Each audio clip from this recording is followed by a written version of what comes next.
Hello, आदाब, नमस्ते, सत श्री अकाल। केम छो इंडिया। स्वागत है आप सभी का मेरे यूट्यूब चैनल कॉमर्स की शिक्षा पर। और आज की इस वीडियो में हम डिस्कस करने वाले हैं DSSB का पीजीटी कॉमर्स का previous year question paper with detailed solution. इससे पहले मैं ऑलरेडी एक क्वेश्चन पेपर अपलोड कर चुकी हूँ और इस वाली वीडियो का भी फर्स्ट पार्ट ऑलरेडी अपलोड हो चुका है। उन दोनों का लिंक मैंने डिस्क्रिप्शन बॉक्स में दे दिया है, आप उन्हें भी चेक कर सकते हैं। शुरू करते हैं आज की वीडियो। शुरू करते हैं क्वेश्चन नंबर 31 से 30 क्वेश्चन तक हम पार्ट 1 में ऑलरेडी कर चुके हैं।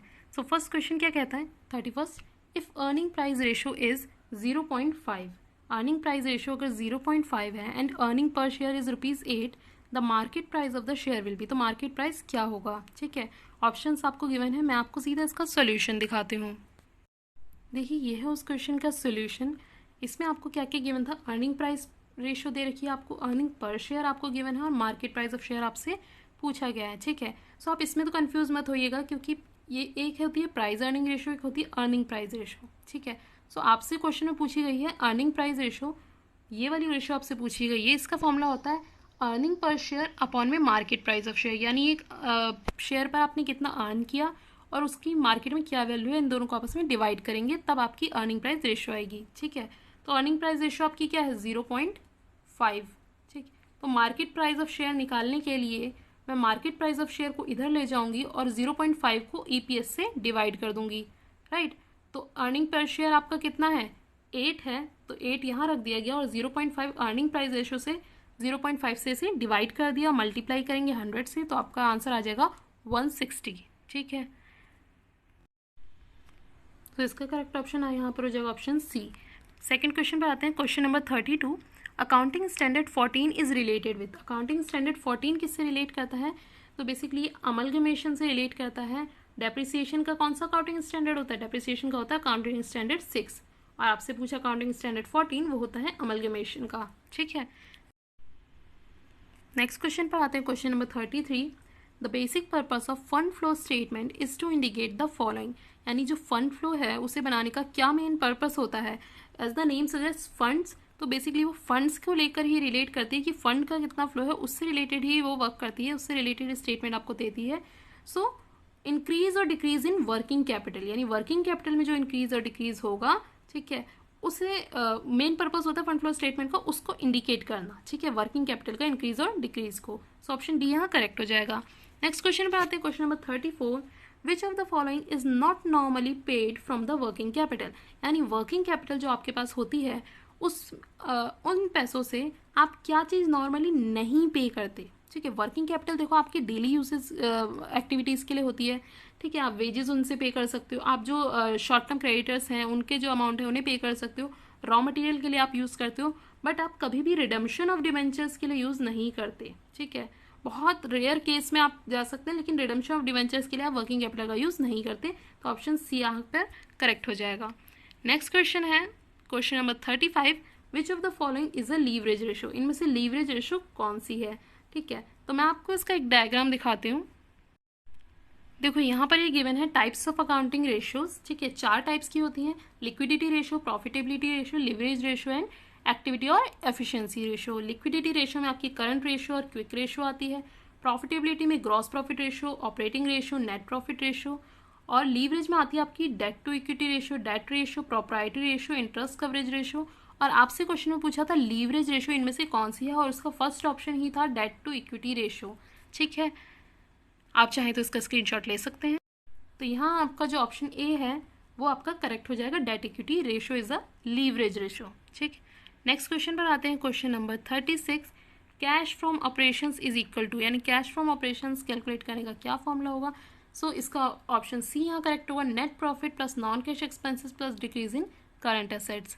ठीक, नेक्स्ट क्वेश्चन है आपका क्वेश्चन नंबर 37 में आपसे पूछा क्या है, material cost variance is due to, यानी मटेरियल कॉस्ट वेरिएंस किस वजह से होती है। पहले तो मटेरियल कॉस्ट वेरिएंस क्या होता है, यानी जो आप मटेरियल की कॉस्ट है, ठीक है, उसमें जो चेंज आए हैं, जो आपने स्टैंडर्ड कॉस्ट रखी थी, ठीक है, और जो एक्चुअल कॉस्ट आई है, ठीक है, उनके बीच में जो डिफरेंसेस आए हैं वो किन वजह से आते हैं। ठीक है, आपने सोच के चला था कि आपका 1 लाख का बजट है और एक्चुअल कॉस्ट आई आपकी 1,50,000 की, तो इसका रीज़न क्या हो सकता है। देखो पहला रीज़न है change in price of material, price material में चेंज हो सकता है, राइट, हो सकता है चेंज इन क्वांटिटी यूज़, आपको ज़्यादा क्वांटिटी यूज़ करनी पड़ रही हो उस सामान की, और चेंज इन मटेरियल मिक्स, यानी आपने कोई उसमें मटेरियल भी ऐड कर दिया हो, ठीक। तो इसका ऑप्शन क्या हो जाएगा correct, all of the above की सारे ही चांसेस हो सकते हैं कि इन चीज़ों की वजह से मटेरियल कॉस्ट वेरिएंस आए, ठीक। नेक्स्ट क्वेश्चन पर आ जाते हैं, question number 39, which of the following items to be taken as capital nature, मतलब कौन सा आइटम इनमें से कैपिटल नेचर का है ये आपको बताना है। तो कैपिटल नेचर के आइटम कौन से होते हैं? सो बेसिकली कैपिटल एक्सपेंस में वो आ जाते हैं जो आपने फिक्स असेट्स को परचेज करने के लिए, उसे इंस्टॉल करने के लिए, उसे मेंटेन करने के लिए एक्सपेंड किए हैं, ठीक है। सो यहाँ पर जो ऑप्शन सी है वो करेक्ट हो जाएगा, ₹5000 paid for erection of new machine, यानी न्यू मशीन के इरेक्शन के लिए यूज़ किए गए, ठीक है। सो ये आपका कैपिटल नेचर का आइटम हो जाएगा। नेक्स्ट क्वेश्चन पर आ जाते हैं, question number 40, depreciation of fix assets is an example है, यानी डेप्रिसिएशन जो फिक्स असेट्स पर डेप्रिसिएशन चार्ज किया जाता है वो किस टाइप का एग्जांपल है? Revenue expenditure, capital expenditure, deferred revenue expenditure, all of the above. तो यहाँ पर मैं बताऊँ आपको, वो रेवेन्यू एक्सपेंडिचर का पार्ट है, ठीक है। रेवेन्यू एक्सपेंडिचर क्या होता है? जो डेली जो बिजनेस ऑपरेशंस को चलाने के लिए यूज़ किया जाता है, जैसे कि आप सैलरी पे करते हो या आप रेंट पे कर रहे हो, ठीक है। सो ये भी प्रॉफिट अर्न करने के लिए एक्सपेंड किया जाता है, ठीक है। नेक्स्ट है आपका question number 41, which of the following expenses will be allocated on time basis, यानी इनमें से कौन से एक्सपेंसेस हैं टाइम बेसिस पर दिए जाते हैं, ठीक है। तो सैलरी, वेजेस, इंटरेस्ट, ये तीनों ही टाइम बेसिस पे हैं, ठीक है। मंथली सैलरी दी जाती है, मंथली वेजेस दिए जाते हैं, इंटरेस्ट मंथली ईयरली चार्ज किया जाता है। So all of the above इसका आंसर हो जाएगा। नेक्स्ट आता है क्वेश्चन नंबर 42 क्या है? Pre incorporation profit is credited to, यानी प्री इनकॉर्पोरेशन प्रॉफिट कहाँ क्रेडिट किया जाता है? P&L अकाउंट में, P&L अप्रोप्रिएशन, जनरल रिजर्व और कैपिटल रिजर्व में। सबसे पहले तो आपको पता होना चाहिए प्री इनकॉर्पोरेशन प्रॉफिट है क्या। प्री इनकॉर्पोरेशन प्रॉफिट यानी कंपनी इनकॉर्पोरेट होने से पहले का प्रॉफिट, यानी कंपनी में आपने जब से हैंड ओवर किया, जब से आपने उसे परचेज किया, उससे पहले का जो प्रॉफिट था वो कहलाता है प्री इनकॉर्पोरेट प्रॉफिट। सपोज ए एक फर्म है, ठीक है, राम ने उसे परचेज किया, ठीक है। सो जो वो कंपनी तो चल ही रही थी, ठीक है, राम ने उसे अचानक से आकर मतलब परचेज कर लिया मिड ऑफ द ईयर में, ठीक है। तो जो उसका प्रॉफिट था, जो राम के आने से पहले था, ठीक है, वो जो प्रॉफिट है वो आपका कहलाएगा प्री इनकॉर्पोरेशन प्रॉफिट, क्योंकि उसके ऊपर राम ने अपने कोई एफर्ट्स नहीं किए हैं, ठीक है। तो वो आप एज ए कैपिटल ट्रीट करते हो, ठीक है। तो आप उसे कहाँ ट्रांसफर करते हो? वो आप उसे कैपिटल रिजर्व में ट्रांसफर कर देते हो, ठीक है। सो राइट आंसर हो जाएगा ऑप्शन डी। नेक्स्ट है आपका क्वेश्चन नंबर 43। क्वेश्चन नंबर 43 क्या कहता है? Financial stability refers to the capacity of an undertaking to meet it financial obligation both dash and dash. देखो, फाइनेंशियल स्टेबिलिटी होने का किसी भी कंपनी, किसी भी अंडरटेकिंग की फाइनेंशियल स्टेबिलिटी जो होती है उसका क्या फाइनेंशियल ऑब्लिगेशन होती है, किन दो टर्म्स को वो मैनेज करती है। तो देखो, फाइनेंशियल स्टेबिलिटी वो कंडीशन हो जाती है जहाँ पर एक फर्म जो है वो स्टेबल होती है, वो रिस्क को भी हैंडल कर लेती है, प्रॉफिट एंड लॉस को भी हैंडल करती है, सब कुछ सही तरीके से मैनेज होता है। तो यहाँ पर उसकी जो फाइनेंशियल ऑब्लिगेशन होती है वो short term as well as long term दोनों के लिए होती है, ठीक है। सो यहाँ राइट आंसर हो जाएगा ऑप्शन ए। क्वेश्चन नंबर 44 है आपका, विच of the following is non trading charges, यानी इनमें से कौन सा नॉन ट्रेडिंग चार्जेस है? तो preliminary expenses return of, discount and issue return of, provision for taxation. तो बेसिकली ये तीनों ही आपके नॉन ट्रेडिंग चार्जेस में ही आते हैं, ठीक है। सो राइट आंसर आपका क्या हो जाएगा? All of the above. Next question है आपका question number 45, which one of the following formula will be use for computing the price elasticity of demand, यानी प्राइस इलास्टिसिटी ऑफ डिमांड के लिए यहाँ पर कौन सा फॉर्मूला यूज किया जाता है उसे निकालने के लिए, ठीक है। सो ऑप्शन ए ही यहाँ करेक्ट हो जाएगा, percentage change in quantity demand upon में परसेंटेज चेंज इन प्राइस, ठीक है। ये ऑप्शन यहाँ आपका करेक्ट हो जाएगा। नेक्स्ट है आपका question number 46, a firm is the sole seller of a product with close substitute called, ठीक है। एक फर्म जिसका जो सोल सेलर होती है, सोल सेलर यानी एक वही होती है जो उस प्रोडक्ट को बना रही है, उस प्रोडक्ट को बेच रही है, मार्केट में उसका कोई कॉम्पिटिटर नहीं है। तो इसका ऑप्शन ए करेक्ट हो जाएगा, मोनोपोली, ठीक है। मोनोपोली ही वो कंडीशन होती है जहाँ पे सोल सेलर होता है। नेक्स्ट आ जाते हैं, which is not a part of market structure, यानी इनमें से कौन सा मार्केट स्ट्रक्चर का पार्ट नहीं है। तो यहाँ पर आपका कौन सा ऑप्शन करेक्ट हो जाएगा? देखो, oligopoly, monopolistic competition, perfect competition. तो ये तीनों ही जो टर्म्स हैं, ठीक है, ये तीनों ही मार्केट स्ट्रक्चर का पार्ट है, ठीक है। तो यहाँ पर नन ऑफ द अबव यहाँ पर करेक्ट आंसर होगा, कि इनमें से ये तो सारे ही मार्केट स्ट्रक्चर का पार्ट है, ऐसा कोई नहीं है जो मार्केट स्ट्रक्चर का पार्ट ना हो, तो none of the above is the right answer. Next question है 48, profit is equal to total revenue minus, यानी प्रॉफिट का क्या फॉर्मूला होता है, total revenue minus total cost. ठीक है, टोटल रेवेन्यू में से आप टोटल कॉस्ट माइनस करेंगे तो आपका टोटल प्रॉफिट आ जाएगा। सो ऑप्शन ए यहाँ करेक्ट हो जाएगा। नेक्स्ट क्वेश्चन पर आते हैं, question number 49, which cost is known as periodical cost. Periodical cost किसे कहा जाता है, तो इसका जो ऑप्शन ए है फिक्स कॉस्ट करेक्ट हो जाएगा। फिक्स कॉस्ट क्यों कहा जाता है, देखो पीरियोडिकल कॉस्ट हो जाता है जो इजीली चेंज नहीं होती है और एक पर्टिकुलर पीरियड के अकॉर्डिंग दी जाती है। देखो अगर आप फिक्स कॉस्ट से आप इसी से रिलेट करते हो, आप रेंट पे करते हो, ठीक है, या आप मंथली सैलरी पे कर रहे हो, ठीक है, सो पर्टिकुलर एक पीरियड के बाद आपको पे करनी ही होती है, राइट, तो इसलिए इसे फिक्स कॉस्ट भी कहा जाता है। नेक्स्ट क्वेश्चन है आपका question number 50, the change in total revenue from an additional unit sold is called, यानी टोटल रेवेन्यू में एडिशनल यूनिट के आने से जो चेंज होता है, टोटल रेवेन्यू बेसिकली आप समझो कि आपने 100 यूनिट बनाई और आपने उसे 1000 रुपये में बेच दिया, ठीक है। अब आपने क्या किया, इसके बाद भी आपके पास कुछ यूनिट्स बची, ठीक है, एक यूनिट आपने कितने रुपये में बेच दी, 8 रुपये में बेच दी एक्स्ट्रा, ठीक है, तो ये जो हुआ ये आपका क्या हो जाता है, ये आपका हो जाता है मार्जिनल रेवेन्यू, ठीक है, क्योंकि आपने टारगेट इतने का किया था और आपने एक यूनिट एक्स्ट्रा बनाई और उसे बेच दिया, तो ये जो 8 रुपये आ गया ये आपका क्या आ गया, मार्जिनल रेवेन्यू, ठीक है। सो क्वेश्चन में 50 आपका 50 का ऑप्शन ए आपका करेक्ट हो जाता है। नेक्स्ट क्वेश्चन है आपका, demand curve is a graph of the relationship between the price of a good and the, यानी जो डिमांड कर्व है, जो डिमांड का ग्राफ बनता है वो किन दो चीज़ों की रिलेशनशिप बताता है। देखो डिमांड कर्व ऐसा बनता है, ठीक है, ऐसे पी यानी प्राइस और क्वांटिटी ऑफ डिमांड, यानी अगर प्राइस बढ़ रहा है तो क्वांटिटी बढ़ रही है, ठीक है, या प्राइस घट रहा है तो क्वांटिटी, ये अलग अलग सिचुएशन में नॉर्मल गुड्स इन्फीरियर गुड्स में अलग अलग होता है, ठीक है। सो मैं आपको बताना चाह रही हूँ कि ये किन दो चीज़ों के बीच में रिलेशनशिप बताता है, प्राइस एंड क्वांटिटी डिमांडेड, यानी कितनी डिमांड आ रही है, डिमांड जो फ्लक्चुएट हो रही है प्राइस के अकॉर्डिंग क्वांटिटी में चेंज आ रहा है, तो क्वांटिटी डिमांडेड इसका राइट आंसर हो जाएगा। नेक्स्ट है आपका question number 52, the marginal revenue equation can be derived from the, यानी मार्जिनल रेवेन्यू इक्वेशन जो है वो किससे निकली है, डिमांड इक्वेशन से, सप्लाई इक्वेशन से, कॉस्ट इक्वेशन से और प्राइस इक्वेशन से। तो आपका करेक्ट ऑप्शन यहाँ हो जाएगा ऑप्शन ए कि वो डिमांड इक्वेशन से रिलेट करती है, डिमांड इक्वेशन से ही ड्राइव हुई है। क्वेश्चन नंबर 53 पर आ जाते हैं, price elasticity is defined as the percentage change in dash that result from 1% change in price, ठीक है। अब देखो यहाँ पर ये क्वेश्चन अभी पहले भी आपसे पूछा गया था, ठीक है, इवन इस पेपर में कुछ ऐसे क्वेश्चंस अभी आएंगे जो मैंने दूसरे ईयर का क्वेश्चन पेपर कराया उसमें वो एज इट इज़ रिपीट हुए हैं, ठीक है, कोई लैंग्वेज में भी चेंज नहीं हुआ है, ठीक। सो ये क्वेश्चन तो अभी इससे पहले हमने रिपीट किया कि प्राइस इलास्टिसिटी जो है वो क्या, उसका फॉर्मूला क्या होता है, परसेंटेज चेंज इन, यहाँ पर आपको देखा प्राइस, तो यहाँ पर आपका क्या हो जाएगा, क्वांटिटी डिमांडेड, इन्हीं दोनों के बीच में रिलेशन होता है क्वांटिटी डिमांडेड, तो आपका ऑप्शन बी यहाँ करेक्ट हो जाएगा। वहाँ पर आपसे एग्जैक्ट फॉर्मूला पूछा था, यहाँ आपको फिलअप दे दिया है, ठीक है। नेक्स्ट क्वेश्चन पर आ जाते हैं, question number 54, pricing decisions are effected by the dash in which the firm operate, यानी प्राइसिंग डिसीजन जो होते हैं वो किस चीज़ से अफेक्ट होते हैं, पॉलिटिकल एनवायरनमेंट से, इकोनॉमिक एनवायरनमेंट से, बिजनेस से और डिमांड से, ठीक है। तो देखो प्राइस किसी चीज़ का कितना होगा डिपेंड करता है उसकी डिमांड पर, ठीक है, डिमांड अगर ज़्यादा होगी तो मैं उसका प्राइस ज़्यादा कर सकती हूँ, ठीक है। सो ये डायरेक्ट रिलेट करता है डिमांड से, ठीक है। सो इसका राइट ऑप्शन कौन सा हो जाएगा, ऑप्शन डी।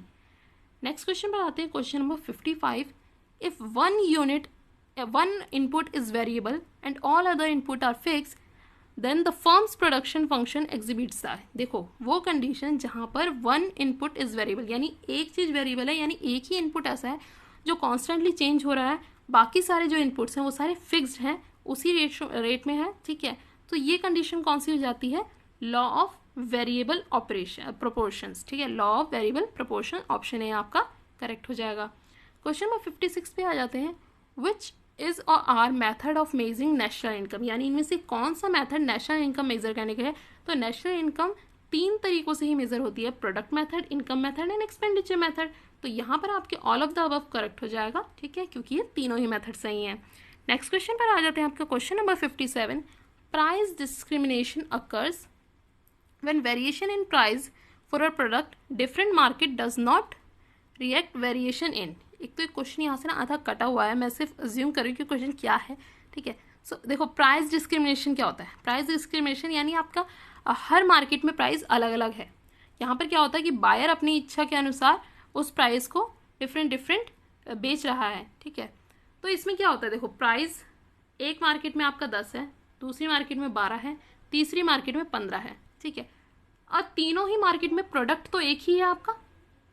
सपोज अगर मैं एक पेन की बात करूँ, वो बन तो एक ही में फैक्ट्री में रहा है ना, एक फैक्ट्री में अगर वो बन रहा है तो वो उसकी जो कॉस्ट होगी वो 5 रुपये है, तो वो 5 ही रुपये रहेगी।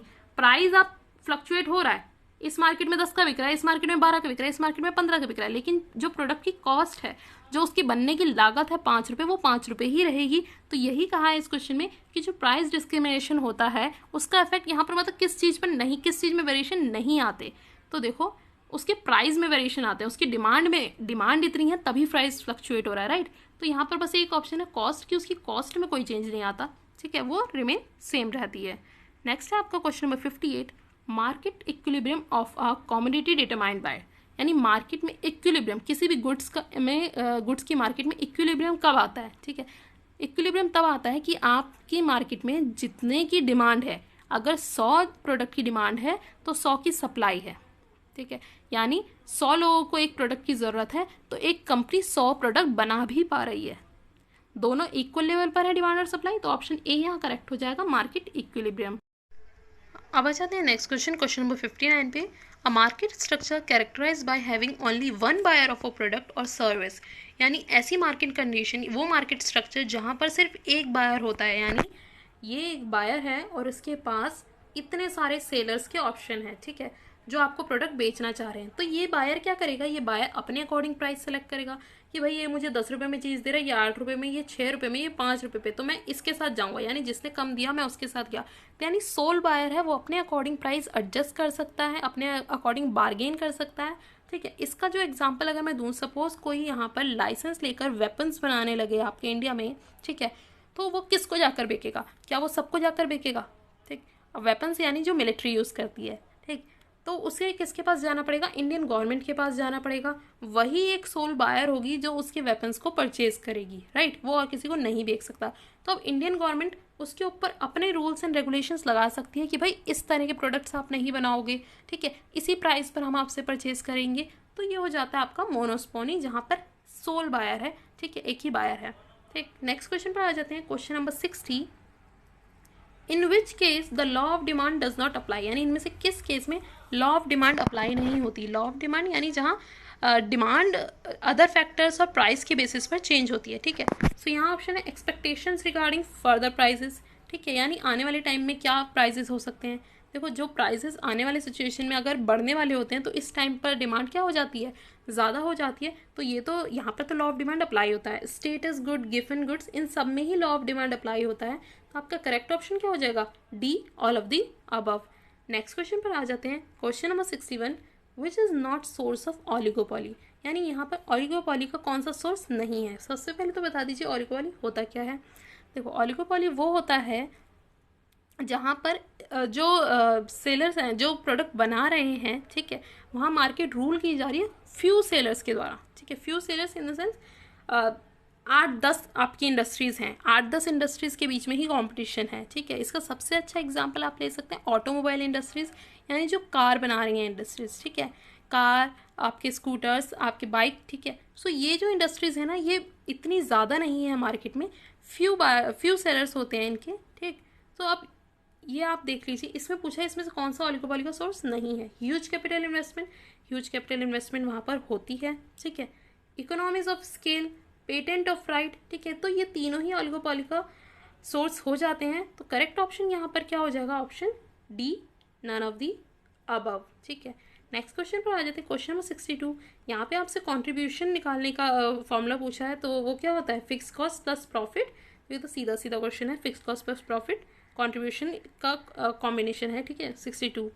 क्वेश्चन नंबर 63 पर आ जाते हैं आप, टेबुलेशन ऑफ डाटा इज, यानी आप जो डाटा कलेक्ट करते हो फिर उसे टेबल फॉर्म में लाते हो, फिर उसे एनालाइज करते हो, ठीक है, तो वो क्या है, नीड है स्टेटस की, या फंक्शन है, या ऑब्जेक्ट है, और D option, A and B both. तो देखो जो हम डाटा कलेक्ट करते हैं वो हमारी नीड भी है, क्योंकि हम उसी के बेसिस पे अपनी रिसर्च करेंगे, ठीक है।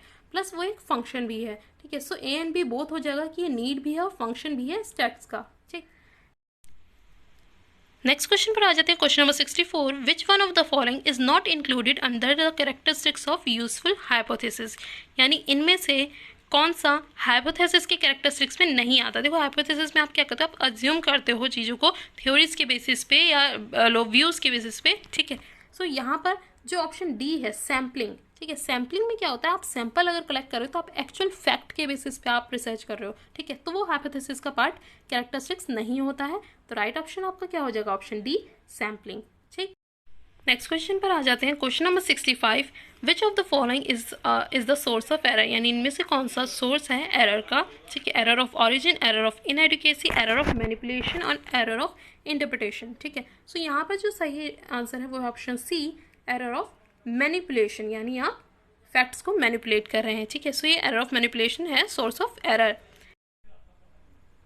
नेक्स्ट है आपका क्वेश्चन नंबर 66 में आपसे रेशो पूछी है, if we have a population of size 4600 units and we want to select a sample of 500 units, यानी आपने पॉपुलेशन में 4600 की पॉपुलेशन थी, उसमें से आपने 500 यूनिट्स आपने एज अ सैम्पल कलेक्ट किए, ठीक है। तो आपको रेशियो बतानी है। ये एक बार मैं अमाउंट इसका हिंदी में चेक करती हूँ क्योंकि यहाँ पे प्रॉपर नहीं है। यस 4600 ही है ये, ठीक है। सो आपसे पूछा है कि इनकी रेशियो क्या होगी। तो देखो 4600 को जब आप 500 से डिवाइड करोगे तो आपका आंसर आएगा 9.2, ठीक है। तो इसका मतलब क्या हुआ, इसका मतलब ये हुआ 9.2 अपॉन में 1, यानी आपने अप्रॉक्सीमेट 9 लोगों में से एक का सैंपल ले लिया है, ठीक है। यानी अप्रॉक्सीमेट आपने 9 लोग थे, 9 में से आपने एक को एज अ सैंपल लिया है, ठीक है। सो राइट ऑप्शन आपका हो जाएगा ऑप्शन ए। नेक्स्ट है आपका question number 67, a coin is tossed 4 times, what is the probability of getting exactly 2 head, यानी एक कॉइन को मैंने 4 बार उछाला, ठीक है। 4 बार उछालने पे मुझसे पूछा गया कि एग्जैक्टली 2 बार हेड आने की क्या प्रोबेबिलिटी है। तो इसका भी मैं आपको सोल्यूशन दिखा देती हूँ। ये देखिए मैंने इसका लॉन्ग मेथड भी आपको यहाँ दिखाया और शॉर्ट मेथड भी। देखो लॉन्ग मेथड में क्या होता है कि आप सारे आउटकम्स देखें कि 4 बार उछालने पर कितने पॉसिबल आउटकम्स आपके आ सकते हैं। देखो ये पॉसिबल है कि 4 बार हेड आ जाए, चारों बार मैंने उछाला 4 बार हेड आ गया, चारों बार मेरा टेल आ गया, या एक बार हेड आया 3 बार टेल। तो ऐसे जितने भी आउटकम्स निकले वो टोटल कितने निकले, वो टोटल निकले 16 आउटकम्स निकले। पॉसिबिलिटीज हमने देखी कि भाई 2 बार हेड आया, 2 बार टेल आया, या एक बार हेड 3 बार टेल, ठीक है। सो ये लॉन्ग मेथड से मैंने इसके सारे पॉसिबिलिटीज निकाली, ठीक है। फिर उसके बाद यहाँ जो इसका फॉर्मूला होता है वो क्या होता है, पॉसिबल आउटकम्स अपॉन में टोटल पॉसिबल आउटकम्स, यानी पॉसिबल आउटकम्स आपके क्वेश्चन के अकॉर्डिंग क्या हैं। आपसे पूछा गया एग्जैक्टली 2 हेड आने चाहिए, तो 2 हेड देखो इस केस में आ रहे हैं, 2 हेड है, यहाँ पर भी 2 हेड है, यहाँ भी 2 हेड है, यानी एक बार हेड आया फिर टेल आया फिर टेल फिर हेड, ठीक है। सो ऐसे करके मेरे पास यहाँ पर टोटल 6 कंडीशंस बन जाती हैं जहाँ पर 2 बार हेड आने के चांसेस हैं, ठीक है। तो 6 आपने ऊपर रखा और टोटल पॉसिबल आउटकम्स कितने आपके 16, तो 6 अपॉन में 16 को आप कट करेंगे, 3 अपॉन में 8 आपका आंसर आ जाएगा। अब ये जो 16 निकाले हैं मैंने इस तरीके से, ये इस तरीके से आप पेपर में तो नहीं निकाल सकते, तो आप क्या करेंगे, देखो आप क्या करोगे, एक कॉइन है, ठीक है। एक कॉइन को जब मैं उछालूंगी या तो हेड आएगा या टेल आएगा, राइट। यानी कितने आउटकम्स पॉसिबल है, 2 आउटकम, ठीक है। एक कॉइन से 2 आउटकम, यानी एक कॉइन से आपके पास 2 रिजल्ट आ सकते हैं, ठीक है। और आपने कितनी बार उस कॉइन को उछाला है, 4 टाइम्स। तो आप क्या करेंगे, जो रिजल्ट है 2 टाइम्स, ठीक है, उसको आप उसके आप क्या कर दोगे, 4 टाइम्स कर दोगे, यानी 2 को 4 टाइम्स करेंगे तो क्या आ जाएगा आपका 16 आ जाएगा, ठीक है। यानी टोटल 16 ही रिजल्ट आ सकते हैं, उससे ज़्यादा रिजल्ट नहीं आ सकते हैं, ठीक। तो इतना बड़ा प्रोसेस कि आप एक एक कॉइन को उछाल कर देखें वो तो नहीं किया जाएगा। तो आप क्या करेंगे, एक कॉइन से 2 रिजल्ट और 2 की पावर 4, क्योंकि आपने 4 बार उसे उछाला है, 16 आ गया, तो 16 आपने नीचे रख दिया। और उसके बाद आपको क्या करना पड़ेगा, सिर्फ ये 6 आपको निकालने पड़ेंगे कि किन कंडीशंस में 2H आ सकते हैं, ठीक है। तो वो 6 आए, 6 अपॉन में 16, इसे कट किया 3/8, ठीक है। तो राइट आंसर आपका यहाँ पर हो जाएगा ऑप्शन सी 3/8। नेक्स्ट पर आ जाते हैं, क्वेश्चन नंबर 68, हाइपोथेसिस क्या है, a statement about the population, a tool of calculating, a tool of auditing, a tool of production. तो बेसिकली ये एक स्टेटमेंट है अबाउट द पॉपुलेशन, ठीक है। Hypothesis is a statement about the population. Next पर आ जाते हैं, which of the following is are the tool of measure the variation of the item, यानी इनमें से कौन सा ऐसा टूल है जो वेरिएशंस को मेजर करता है, ठीक है, तो वो है आपका स्टैट्स का ही ये पार्ट है डिस्पर्जन। डिस्पर्जन है जो वेरिएशन को मेजर करता है। नेक्स्ट है आपका question number 70, principle of parity of authority and responsibility is related to, ठीक है, यानी principle of parity of authority यानी इक्वल अथॉरिटी देनी है और इक्वल रिस्पॉन्सिबिलिटी देनी है। पैरिटी यहाँ आप इक्वल से समझिए कि किसी को आप इक्वल अथॉरिटी और इक्वल रिस्पॉन्सिबिलिटी दे रहे हैं तो वो किससे रिलेट करता है, तो वो डेलीगेशन से रिलेट करता है। डेलीगेशन वही कंडीशन होती है कि एक सुपीरियर ने अपने सबॉर्डिनेट को, जो आपके अंडर वर्क कर रहा है, अपने सबॉर्डिनेट को आपने अथॉरिटी भी दी और रिस्पॉन्सिबिलिटी भी दी। ठीक, नेक्स्ट क्वेश्चन पर आ जाते हैं। Question number 71, which is not the management function. देखो मैनेजमेंट के वही फंक्शन है, planning, organising, staffing, directing, controlling, ठीक है। सो उसमें कॉपरेशन उसका पार्ट नहीं है, तो ऑप्शन ए आपका करेक्ट हो जाएगा कि ये मैनेजमेंट का पार्ट नहीं है। क्वेश्चन नंबर 72 पर आ जाते हैं। Although delay are costly, the cost of eliminating all delay may be even more costly. ये थीसिस किसने दी थी, किसके बेसिस पर है, ठीक है। इसका मतलब क्या है कि डिले, किसी काम में डिले होना कॉस्टली है, लेकिन अगर हम उन सारे जितने भी डिले हो रहे हैं उनको एलिमिनेट करेंगे तो वो जो कॉस्ट आएगी वो और भी ज़्यादा कॉस्टली पड़ेगी हमारे लिए। तो ये आपकी क्यूइंग थ्योरी के ऊपर बेस है, क्यूइंग थ्योरी, ठीक है। नेक्स्ट पर आ जाते हैं question number 73, horizontal coordination is related. Horizontal coordination क्या होता है, ऐसे इक्वल लेवल पर जो मैनेजमेंट होती है, ठीक है, जो एक ही लेवल के एम्प्लॉयज़ हैं उनके बीच में जो कोऑर्डिनेशन होती है वो हॉरिजॉन्टल कोऑर्डिनेशन कहलाती है, ठीक है। तो उसे आप क्या कहेंगे, इक्वल लेवल ऑफ मैनेजमेंट, यानी ये इक्वल लेवल ऑफ मैनेजमेंट से रिलेट करती है। नेक्स्ट है आपका question number 74, the principle of unity of command implies, यानी यूनिटी ऑफ कमांड जो आपके हेनरी फ्योल की जो प्रिंसिपल है वो किससे रिलेट करता है, ठीक है, कहाँ इम्प्लाई किया जाता है। Unity of thought and action, unity among subordinate, instruction from staff authority, instruction from line authority. देखो यूनिटी ऑफ कमांड का मतलब क्या होता है कि आपका एक बॉस है और वो सबको कमांड दे रहा है, 2-3 बॉस मिलकर कमांड नहीं दे रहे हैं, ठीक है। क्यों कि अगर 2-3 बॉस मिलकर देंगे तो कन्फ्लिक्ट अराइज हो जाते हैं, बहुत सारे कन्फ्यूजन हो जाती है एम्प्लॉयज़ को। तो उन्होंने कहा कि यूनिटी ऑफ कमांड क्या है कि एक ही पर्सन है जो सबको कमांड करेगा, ठीक है। सो ये कहा जाता है लाइन अथॉरिटी, ठीक है। लाइन अथॉरिटी यानी हर एक को क्लियर है कि उसे अपने ऊपर किससे बात करनी है या उससे ऊपर कौन है, ठीक है, और उसे किससे कमांड रिसीव करनी है, किसको उसे अपना वर्क सबमिट करना है। सो ये कहा जाता है instruction from line authority. Next question है आपका question number 75, job rotation means, यानी जॉब रोटेशन का मतलब क्या होता है। देखो जॉब रोटेशन होता है कि आपने एक जॉब पे आप वर्क कर रहे थे, आपको शिफ्ट कर दिया दूसरी जॉब पर। दोनों ऐसा नहीं है कि आपको प्रमोट कर रहे हैं, सेम लेवल की ही जॉब है, बट यहाँ आप कुछ और वर्क कर रहे थे, यहाँ आप कुछ और वर्क करेंगे और यहाँ आप सीखेंगे, कुछ नया सीखेंगे, राइट। तो कुछ नया सीखने के लिए देखो इसका एक सिंपल सा एग्जांपल समझते हैं। देखो सपोज करो एक हलवाई की शॉप है, वहाँ पर एक पर्सन है जो पकौड़े बना रहा है और एक पर्सन है जो ब्रेड पकौड़े बना रहा है, यानी पकौड़े और ब्रेड पकौड़े, ठीक है। तो अगर ब्रेड पकौड़े वाला छुट्टी पर चला जाता है तो मेरे ब्रेड पकौड़े कोई बनाएगा नहीं, मुझे बनाने आते नहीं, और जो पकौड़े बनाता उसे भी बनाने नहीं आते। तो इस चीज़ को अवॉइड करने के लिए कि भाई अगर कोई छुट्टी पे चला जाए तो भी मेरा काम ना रुके, मैंने क्या किया, थोड़े दिनों के लिए उस जो पकौड़े बना रहा था पर्सन, उसे शिफ्ट कर दिया कि भाई आज से तुम ब्रेड पकौड़े बनाओगे, और जो ब्रेड पकौड़े बना रहा था उसे शिफ्ट कर दिया कि आज से तुम पकौड़े बनाओगे, कि इन केस ब्रेड पकौड़े वाला छुट्टी पर जाता है तो जो पकौड़े बना रहा है वो दोनों चीज़ें बना सके, ठीक है। और अगर पकौड़े वाला छुट्टी पर जाता है तो जो ब्रेड पकौड़े बना रहा है वो भी दोनों चीज़ें मैनेज कर सके, किसी भी तरह से मेरा काम ना रुके, ठीक है। तो ये होता है कि जॉब रोटेशन एक ही लेवल पर आपने जस्ट ट्रांसफर कर दिया। आज की वीडियो में हम यहीं तक डिस्कस करेंगे, इसके बाद अगले क्वेश्चंस हम नेक्स्ट वीडियो में डिस्कस करेंगे। अगर आपको मेरी वीडियो पसंद आई है तो प्लीज़ इसे लाइक कर दीजिए, सब्सक्राइब कीजिए मेरे चैनल को ऐसे और वीडियोज़ के लिए। Thanks for watching the video.